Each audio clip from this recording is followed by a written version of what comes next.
Are you stuck? Try changing your focus. If you sometimes feel as though you're caught in life's quicksand, you have a lot of company. We work, we struggle, we try to do everything we possibly can to move on to a higher level of well being. But it seems like the harder we work, the more stuck we get. If you're approaching a category 5 frustration level, you might give this a try. Switch your focus from that really nice but frustrated person in the mirror to one or more of the other folks who inhabit this good earth.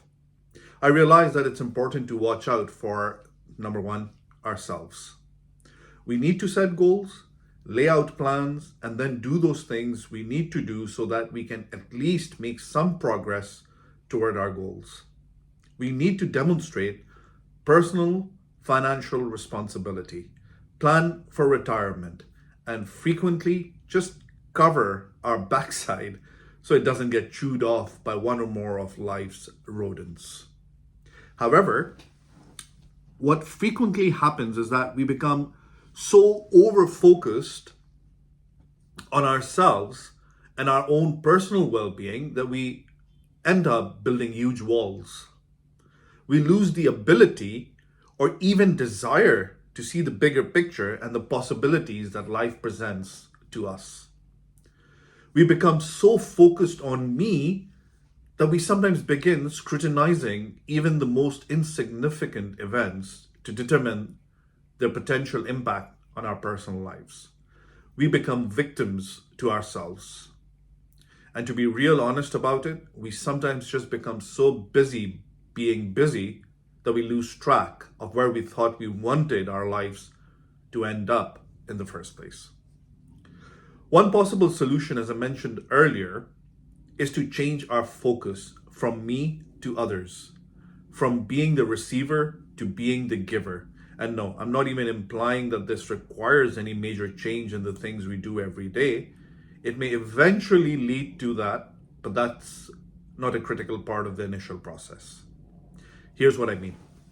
No matter what you do to earn a living or keep the household moving in a logical direction, somewhere down the line, a real person will probably benefit from what you do. Think about it. The work we do is not just to stuff computer systems full of information or help machines work better. It's not just to take people's money so we'll have a paycheck at the end of the week. It's not just filling out forms, nailing pieces of boards together, assembling electronic devices, hauling packages, going to meetings, etc.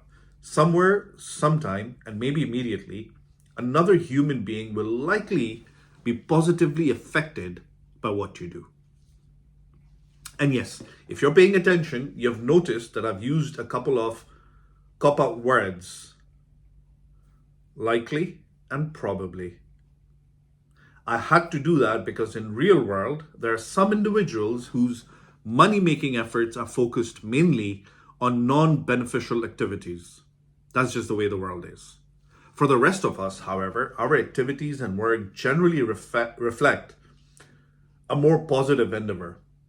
That leads us back to the original suggestion. If you're caught in the quicksand, take a few minutes to think about the people, the individuals who will be better off, healthier, or happier because of what you do.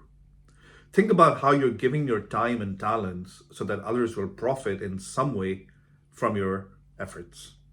Do you see what can happen here? When we change our focus from me to others, our work, the things we do every day, starts taking on a new significance. We are now a giver. Our life, honestly, is meaningful. We know that when what we do is truly important to someone else. That's pretty special, huh? If you're having to really stretch your imagination to see at least one other person benefiting from the things you do, and it's really not fitting together, you might consider looking into a different occupation, or at least a different way to spend your free time. There are a bunch of people who could really benefit from your talents. Think about what you do well, what you enjoy doing that could help others have a better life. Then go do it. You'll be out of the quicksand before you do it. Hope this video helps. Thanks for watching.